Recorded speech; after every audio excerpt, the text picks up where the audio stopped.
This video is sponsored by Squarespace. Hello Internet, Taliesin here, and welcome to the last Taliesin and Evitel main channel video of the year. Any minute now, it'll be 2024, and all eyes will be on the build-up to the release of the new World of Warcraft expansion, The War Within, or as the cool kids call it, The War Beneath? Yeah, whatever. The 10th expansion in WoW's 20th anniversary year. We deserve something special. Metzen has promised something special, and yeah, it looks quite good. I'm pretty excited. Fair play. And while we wait for that encrypted internal testing alpha to become just a little bit more public, I thought it might be fun to do a proper good old-fashioned list video and think about what lessons War Within should, nay, must learn from Dragonflight, both good and very bad. I do this kind of video around this sort of time in the lead up to every new expansion, and while the lessons Dragonflight must learn from Shadowlands video basically amounted to don't do this, just don't. I think this one is a lot more interesting simply because Dragonflight is, in my opinion, a pretty banger expansion in many areas, and that makes identifying and highlighting the things it does wrong so much more illuminating than just, yeah, no, please don't. So join us as we look at what the War Within needs to keep from Dragonflight, what it needs to fundamentally change from Dragonflight, and the lessons 11.0 must learn from Dragonflight. Okay, go.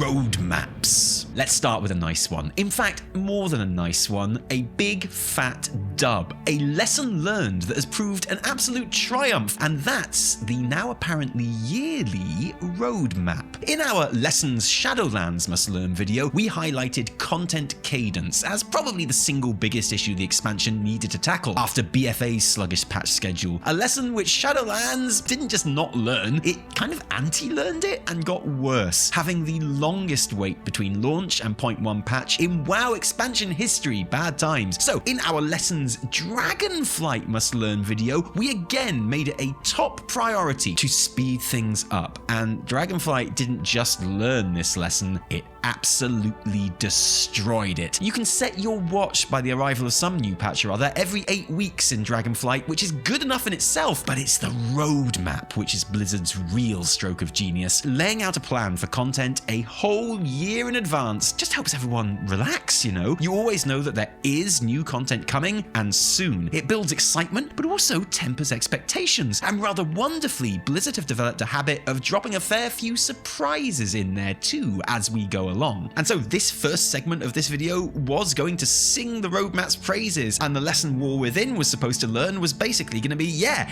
keep doing this please. But then as we were editing it, Blizz were like, one step ahead of you, Tally, and dropped a brand new roadmap for the whole of 2024. They even did one for Classic too. They love it so much. And you know, I don't really have to sell this anymore now, do I? Because if you keep up with the WoW community even slightly, then, well, sorry. Like, seriously, I am so sorry. But also, you will know the buzz this roadmap has created, the speculation it drives, the confidence it communicates from a team that's like, yeah, all this shit, no problem. We'll probably chuck some more in there later too. Enjoy! So it gives me great pleasure to tick this one off as a lesson learned. Wow, what a great start. I bet they're all going to be like this. I bet this is going to be a really happy video full of big massive dubs, right? What's next? Danger. Did you enjoy that nice one to start off? Good, because this next lesson is not so nice. The lack of threat or stakes in too much of Dragonflight's story. Now, I am definitely not one of those players who will complain about the Disneyfication of WoW, or say that the war is missing from World of Warcraft, because I don't think those two things are actually true, but I definitely can see why they have become phrases that some parts of the community have gravitated towards in Dragonflight,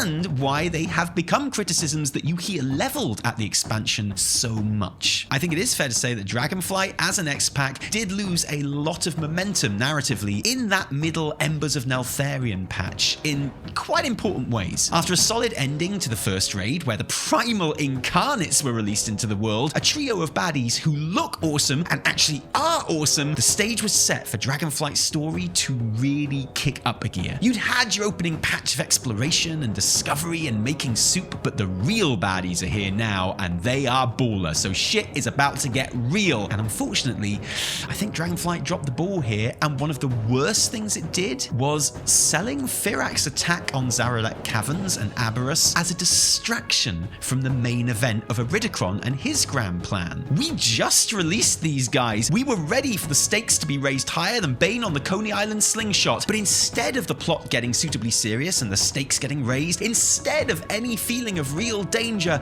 Iridikron makes it very clear that all the action we take part in down in those caverns is a distraction that he's concocted to keep us busy while he goes and does the important thing, whatever the that is. He's luring us down there, literally trying to waste our time, which kind of makes everything that happens in Xal'atath Caverns feel like a bit of a waste of time. Dude, the final boss of the 10.1 raid isn't even Firak, the distraction. It's some Drakthir that the distraction is using as a distraction. Why are we even doing this? Ironically, of course, it turns out in 10.2 that all that Firak stuff was pretty important, actually, because he's the catalyst for all the much more exciting and high-stakes action of Emirdrasil. So, okay, but we didn't know that then, did we? Iridikron said he was just there to keep us busy, so we can't really blame players for thinking, you know, we should probably drop all this shit and go and find out whatever the important thing is that Iridididdy doesn't want us to know about. And the most annoying part of this is the second expansion in a row where Blizz has put out a 0.1 patch which felt like a dip in the action and loss of momentum, because 9.1 did the exact same thing. And since it was the closest any single patch has ever come to killing World of Warcraft for good, you'd have thought this was definitely a lesson Dragonflight would learn, but did not learn, and it's important that the War Within doesn't make the same mistake. So TWW's, I'm never saying that again, first season, climaxes with the icky, many-legged raid in the Nerubian stronghold of Azj-Kahet. And not only should it feel important in itself, but the following major patch needs to as well. Do not make 11.1 feel like a side quest. If we're only having 3 tiers per expansion from now on, then those major patches need to be clear and precise story-wise. They need to feel consequential and high stakes, and that they are propelling the main plot forwards. Embers of Neltharian's failure to really do that is why I think many of us feel the threat has been missing from Dragonflight. It didn't get us fighting for our lives early enough in the story, and I think the War Within needs to capture the feeling of forces mobilizing that Defenders of the Dream eventually gives us from the very start. I always say the most exciting expansion launches are the ones where you log into your capital on launch day and Orgrimmar or Stormwind is just full of soldiers doing drills, supplies getting loaded onto warships, and everyone being very, very serious because shit is going down. WoW doesn't need a faction war to capture the war in Warcraft, but it does need, like,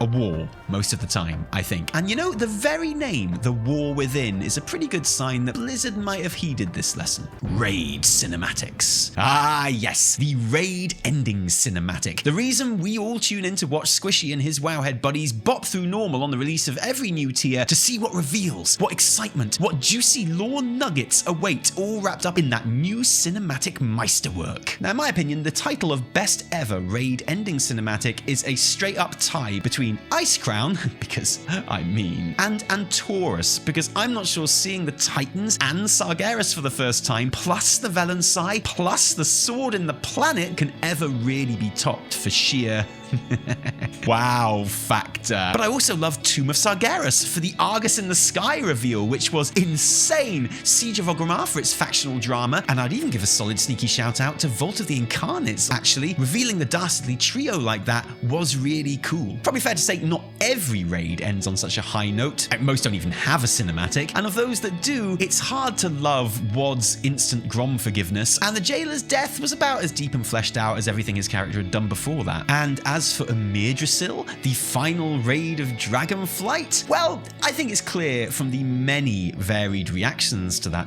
there is a lesson to be learned for the War Within about raid cinematics. But what is that aside from make them good, not shit? Actually, no, that's fine. Blizzard, make them good, not shit, okay? Nice one. Job done.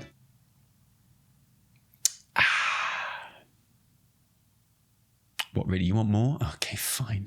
So, speaking of lessons learned, we're approaching the end of 2023, and this year I've decided to beat the rush and get my New Year's resolution done and out of the way before the new year starts. And who better to be guiding me on this resolution quest than Squarespace, who are sponsoring today's video. Okay, so my resolution is, I'm finally making new merch.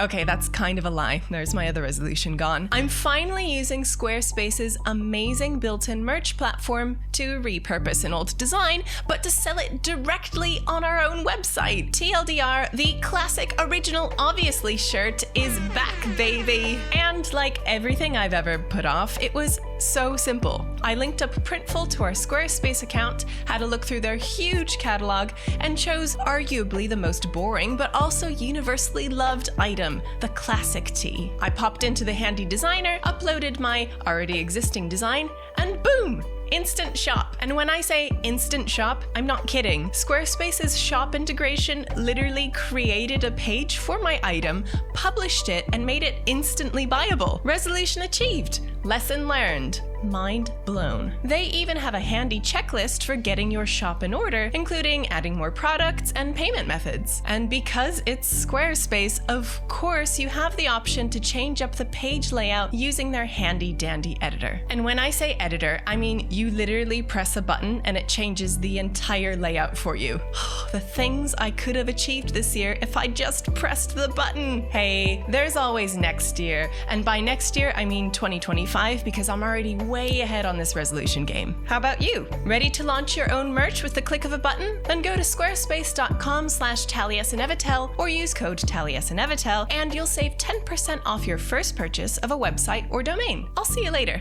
I think the raid cinematics that fall flat are the ones that fail to meet players' expectations of the raid cinematic. And like it or not, I think those expectations are as follows. 1. We want to see the baddie have a moment before they die. Arthas with his dad, Kil'jaeden with Velen, Sargeras, the real baddie in this scenario, making Azeroth a pincushion. If Yggdrasil had started its raid cinematic with 10 seconds of Firak telling us we all suck and smell of poop and our mums are ugly as he burned up loudly in a big old shadow flame ball, people would not have minded the scene that came next nearly so much, I think. 2. If it's an expansion ending cinematic, someone needs a moment of closure. If Ny'alotha's controversial ending had managed to give us a Rathian sigh of relief at seeing the guy that corrupted his dad getting zapped like Velen got in Antorus, that would have been emotionally much more satisfying than some walls falling down. 3. And I hate to say this, but I think it's true, it needs to be a cinematic, as in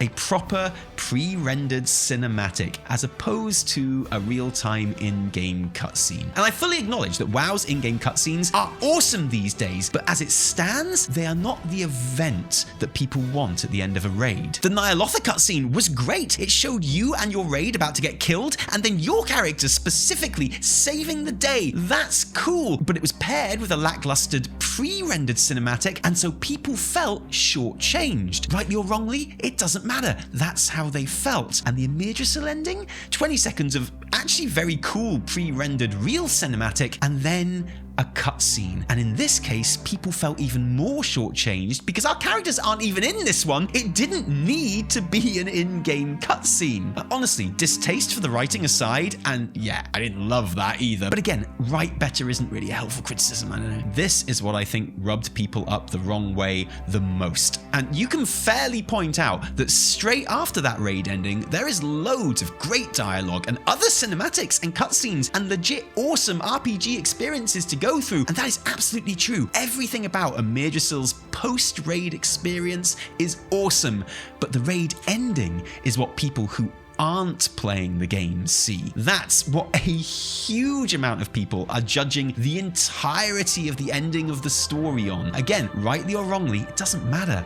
That's what they're doing. So forget the tree appearing in the Isles and everyone's different reactions to it. Forget the brilliant party scene. Forget Ysera's goodbye, which is genuinely good. This is the only ending people think of, so make it the banger this expansion deserved. Ironically, this year I experienced probably my favorite ending I've ever had in a video game, and if you don't want a massive Baldur's Gate 3 spoiler for the good Karlach ending that I got with my bard, skip to the timecode on the screen now. They'll be on us soon, but there's just enough time.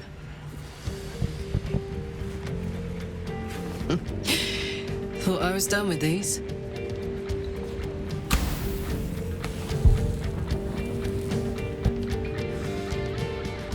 But then, there was you.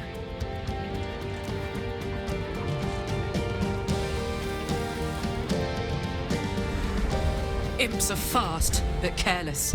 Don't let them tire you out, just get rid of them. And don't forget, you asked for this. Better let these fuckers know I'm back. And this time, I'm not alone.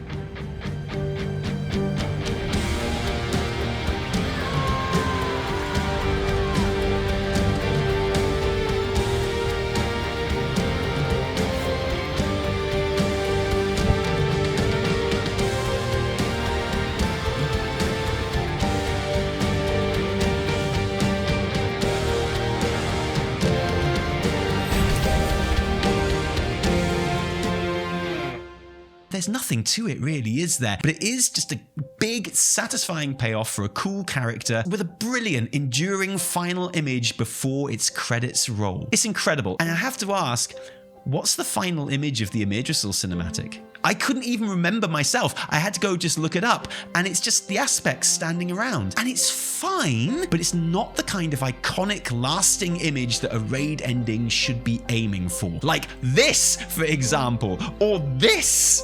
Now, go. Leave this place and never return. You know, here's a wild idea, but maybe the cinematic of the final raid of an expansion would actually benefit from a credits sequence. They really do contribute to a feeling of closure and finality and completion. I don't know, it's just an idea. I think it could be cool. I think I've made my point, but to be clear, the lesson that I want The War Within to learn from Dragonflight here is that raid ending cinematics should meet players' expectations in all the ways I've described. The returning player experience. Okay, buckle up fam, because this is a big one. We need to talk about Dragonflight's returning player experience, because right now, it's not just bad, it is letting players down in a huge way and doing massive damage to Dragonflight. Dragonflight is overall a very good expansion and gets so much right, but players didn't flock to it like Blizzard will have hoped, almost certainly a hangover of the poor experience many had in Shadowlands, and fair enough. But with Dragonflight receiving mostly praise from those playing it, an exciting new Metzenhelm future revealed at BlizzCon, and an influx of Season of Discovery players who figured they might as well use their sub to see what's up in retail recently, at last, more players are getting to see Dragonflight, which is good because it's brilliant, or so I thought. But we've been getting multiple reports in Season 3 that the returning player experience is confusing, overwhelming, and almost completely nonsensical, to the extent that many players risk completely missing out on the very real triumphs of Dragonflight. I've since tried it for myself, and yeah, it's shit. Before I show you what I mean, let me be clear. I'm not talking about the new player experience, which has its own issues, but the returning player experience. So someone who hasn't played since Shadowlands or BFA, and there are a lot of those people, or even someone who played at the start of Dragonflight, but who has been away for a patch or two. Whichever one of those players you are, the problems really start when you hit level 70. So the second you log in, if you're coming back to Dragonflight, the second you ding max level, if you leveled through Dragonflight, or if you last played in like BFA or something and decide to use a boost to get straight to all the current Dragonflight content that everyone says is so great, the moment you use your boost, because ridiculously, there is no boost you can buy right now that will take you to 60 so that you can level through Dragonflight. The only boost obtainable either directly or as part of an expansion purchase is the new enhanced level 70 boost, which gives you 424 gear as well, which is wild. And it's about to get even wilder, because if you arrive in 10.2 as a returning player who's level 70, basically all hell breaks loose. The map is a sea of quest markers, so thank goodness the important ones have a shield around them, eh? Oh no, there are 5 of those right here in the center of Valdrakken with super important shields around them are quests to start the 10.2 Emerald Dream quests, or rather a Coalition of Flames, the 10.17 storyline before the Emerald Dream quests. A Gift of Silver, which starts the entire tier quest line. Keeper of the Ossuary, which starts the whole Blue Dragon quest line. A Message Most Dire, which starts the Valdrakken Zone story quests leading into the first raid. Hidden Legacies, which sends you out to the Forbidden Reach for 10.07 content,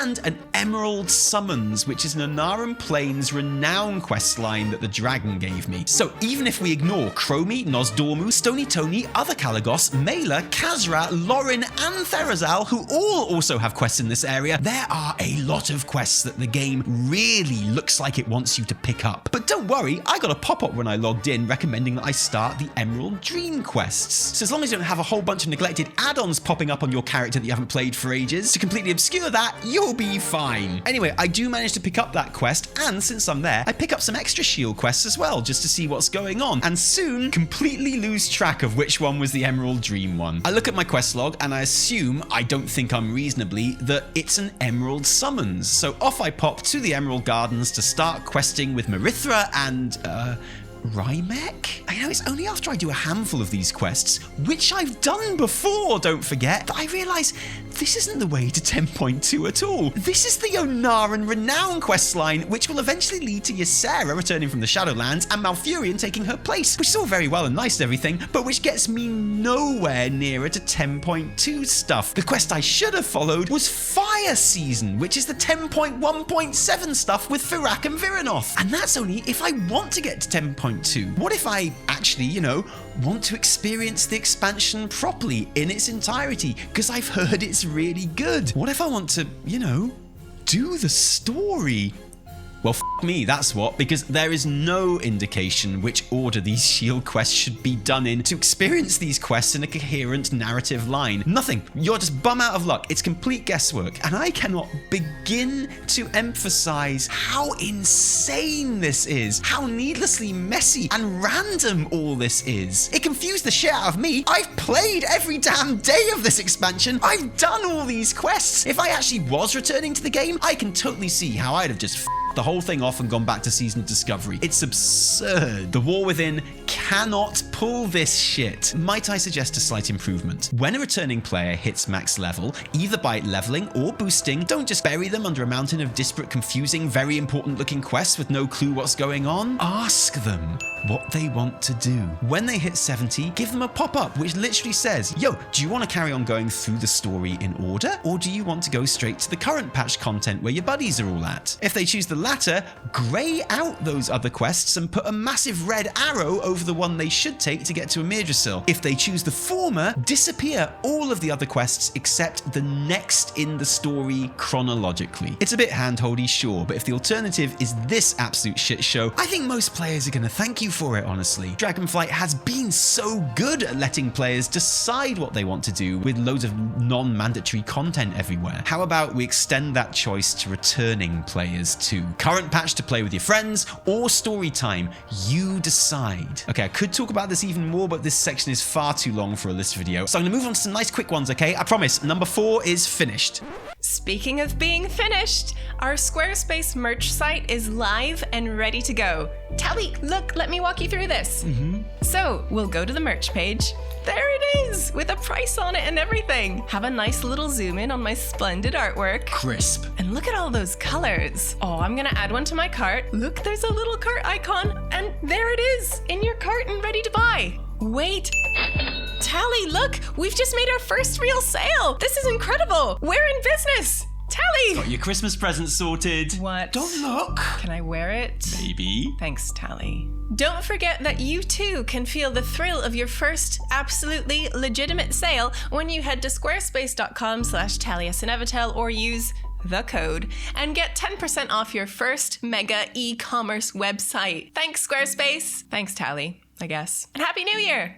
Okay, quick fire time, relatively. Lesson 5, Underground Zone. zones. I was very concerned when Zaralek Caverns was announced that having a whole zone underground would feel kind of boxy and oppressive, but the devs assured me it would be fine. And in fairness, the zone design itself does the best job it possibly could of feeling open and varied, but unfortunately it's still just a big cave, isn't it? It still feels weird and just not a great place to be a lot of the time, doesn't it? Or is that just me? I don't know, but in my opinion, Zaralek proves that you should probably stay away from underground zones because they never... Oh, shit. Okay, well, you know, this one's got plants, so... Okay, look, guys, I'm sure it'll be fine, okay? Maybe just forget all about the last lesson. Let's just leave that one there, shall we, and move on. Lesson 8 is actually a lesson that War Within needs to learn from Shadowlands. I want to talk about baddies, and the lesson here is don't kill off your awesome sexy baddie in the first raid. Denathrius was one of the best characters in Shadowlands, but we never saw him after season 1. Xal'atath is working with the Nerubians, who we'll be fighting against in the first raid of the War Within, and I need to say this right now, okay? And please allow me to be very clear, okay? Don't you touch Xal'atath! Don't you make her a boss in the final raid, you hear me? Just stay away from her, alright? You just keep your filthy hands off my baby girl! I'm not even joking. Xal'atath is the most legit antagonist with the most raw potential that Blizzard have stumbled across in living memory. People love her, which they should, but they'll never love her as much as me and my fellow Shadow Priest fam love her. We loved her first, okay? She's ours! You stay away from her! She's cool, mysterious, super powerful, already has a great grounding in the game over 2 other expansions. Players get excited about Xal'atath in a way it would be criminal to waste. Don't kill her in the first raid. Don't even kill her in the War Within if you're smart. This should be the face of danger in WoW for years to come as far as I'm concerned. And look, I know, I'm biased, because honestly, give me half a chance, I'm dumping Thrall on the Planeteers and siding the up with Naifu. I still have the Nazothai on my head, guys. It's still there. She'll appreciate that, right? She still remembers me, right? Did Blizz learn this lesson in Dragonflight? Kind of. Razageth, the antagonist featured in all of the pre-expansion publicity, didn't make it past the first raid, which is fair enough because we got 3 new Razageths at the end of that raid. And okay, one of the new Razageths died in Imidrisil, or is he just in the elemental plane since he's the Fire Lord now? But there are still 2 new Razageths out there, and okay, so one of them isn't a baddie, but maybe she will be again when the Titans come back. I don't know, hard to tell. Just don't kill Xal'atath, okay? I hope I've made that clear. And finally, lesson 10. Yeah, there have been 10 lessons in this video because 10 is the perfect list video number, so I had 10. Don't look at the numbers. Don't check. There's no need. I just told you there are 10, didn't I? Number 10 is what the War Within should learn from BFA. Yeah, I know, but it's true. The great BFA reevaluation has been underway for some time now, helped in no small part by Dragonflight sending players back to Zandalar and Kultiras for various Mythic Plus dungeons every season, where you get to fly through the zones and hear the music and remember, oh hey, this shit hits hard. This shit is awesome, because it is. Slowly, we as a community are starting to realize that apart from the completely broken Azerite armor system that BFA launched with, and which was terrible and made everyone feel bad, but since that's completely gone now and can't hurt us anymore, it's easier to look back at BFA and really appreciate how much it got right. And it got a lot right, not least of all the story delivery a lot of the time. Now, whatever you thought of the story itself, BFA delivered it better than any expansion before in a number of different ways. Daughter of the Sea is still the most spine-tingling and imaginative 2D plus animation they've ever given us. We got some brilliant comics in the lead up. The pre-patch being 3 distinct story chapters was brilliant. And yes, please let us play them again, please, Blizz, come on now. The campaigns were great and chock full of cinematics. The Sylvanas loyalist stuff gave us a level of player agency in our part in the story in a way we've never had before or since. Basically, you put BFA's focus on story delivery in today's WoW with all the cool in-game cutscenes we have now, you're looking at something really special. Most of all though, the reason this section really exists is because I want to talk about those Sourfang cinematics, the mega high quality ones that we got every single major patch. Old Soldier and Didn't Ask, I think that's what it's called, are 2 of the best Warcraft media of all time, and I can't be alone in thinking that the War Within cinematic would make a brilliant first part in a new series of these. If there is going to be a focus on story and character-driven story throughout the World Soul Saga, I think I speak for all of us when I say, please Blizz, oh man, please convey those complex and powerful emotions like this instead of like this. It is high time that the story in WoW felt like an event again. The very existence of the World Soul Saga is a great start. Let's pull out all of the stops for the War Within. But what do you think? Do you agree with the points I've raised in this video? Or are there more, even more important lessons the War Within needs to take on board? Let us know in the comments below. And to be clear, I think that Dragonflight will go down in history as the expansion where Blizzard got their shit together and set WoW on a path and gameplay philosophy that could still become one of the most incredible eras of the game. I am completely here for it. If anything, it's because Dragonflight is so good that I'm so keen for War Within to build and improve on it, because I think we are on the verge of something really special here.